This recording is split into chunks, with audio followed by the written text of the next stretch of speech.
This preeminence issue brings up another point. We do not just produce generic gasoline. In roughly 15 areas of the United States, we are required by state mandates to produce localized boutique gasoline blends for particular markets. Now multiply that by 3 different octane grades of gasoline and by the need for different winter and summer blends. The result is a large number of different fuels, each with its own specifications. We are now also seeing boutique biofuel blends required in some states. These boutique fuels raise gasoline prices for consumers. Another problem is that if a refinery that makes a boutique blend goes down, we may not be able to ship in blends from other areas, and this causes shortages and price hikes. We could fix this by having the federal government set uniform national fuel requirements. Now moving to biofuels.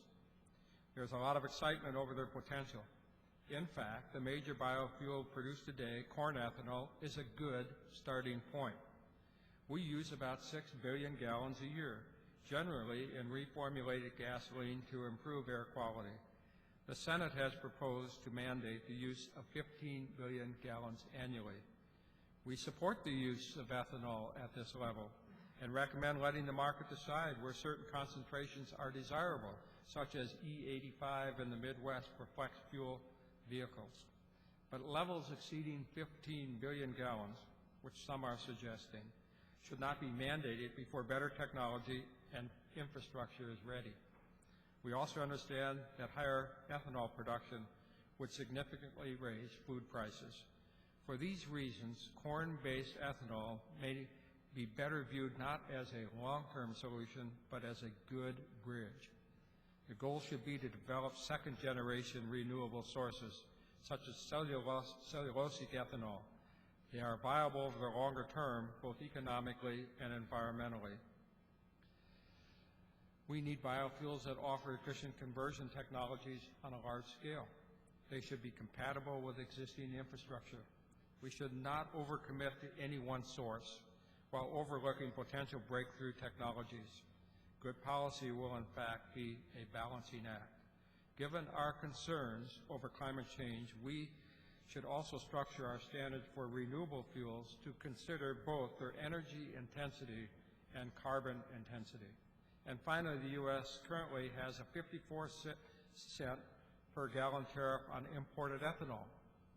This penalizes lower cost and less carbon-intensive imports, such as from Brazil. This tariff should be phased out over time. Now let's move on to the alternative and non-conventional energy sources that will be essential in the future. Keep in mind that new technology takes time to commercialize and usually costs more than conventional supplies. Here again, we are at risk of government coming down too strongly on the side of politically expedient sources. It should let the market decide which are the best technologies. In effect, let it choose the winners. That is the best way to avoid getting locked into old technologies or to sources that are not economical or meet our environmental expectations. There is something that government can do to help encourage development. It could provide energy price insurance that enables developers to bear risk of starting up new ventures.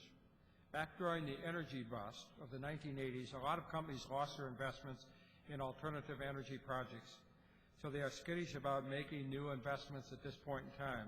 The government could establish a baseline, such as a $60 oil price, and provide guarantees at this level for new alternatives.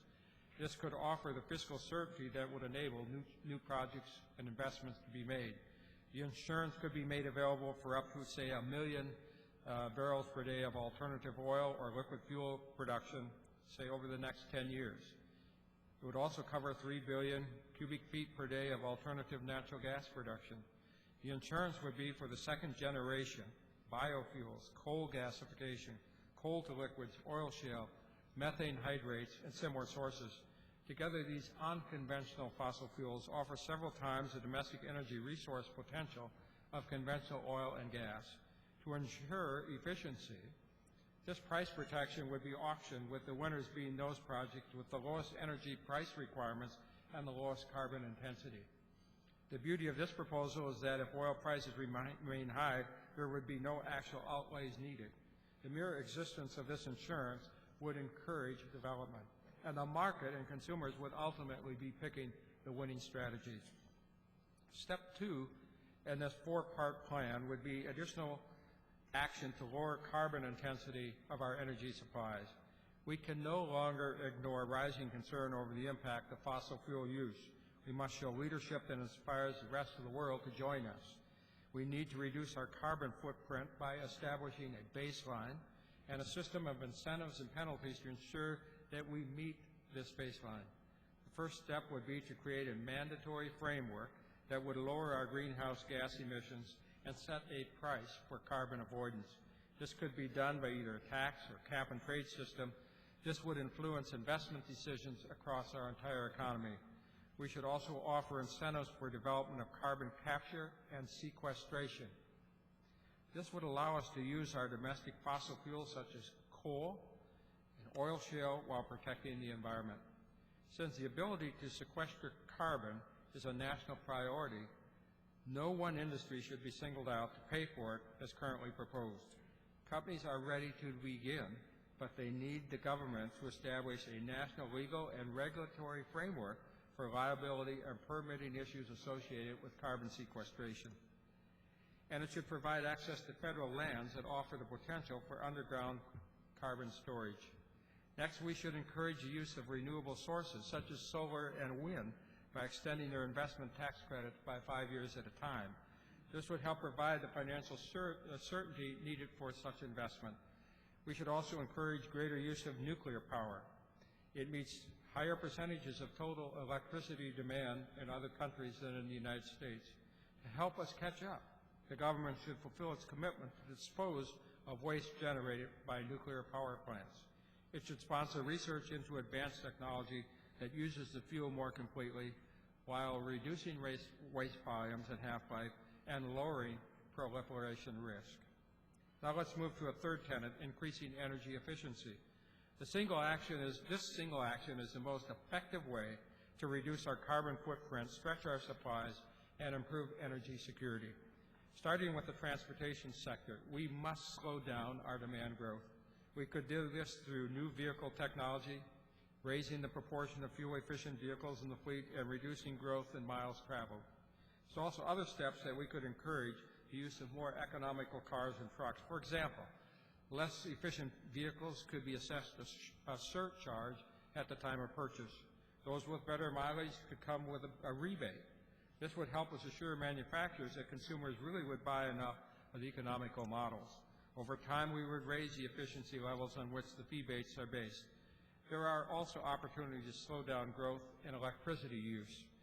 This is important because electricity makes up 40% of U.S. energy consumption. That's up from 25% in 1970. Electricity costs are rising partly because of a tight natural gas market. Gas is an environmentally preferred fuel for power generation. We need new gas supplies from the proposed pipelines from Alaska and the McKinsey Delta in Canada, and from new LNG supply sources and terminals.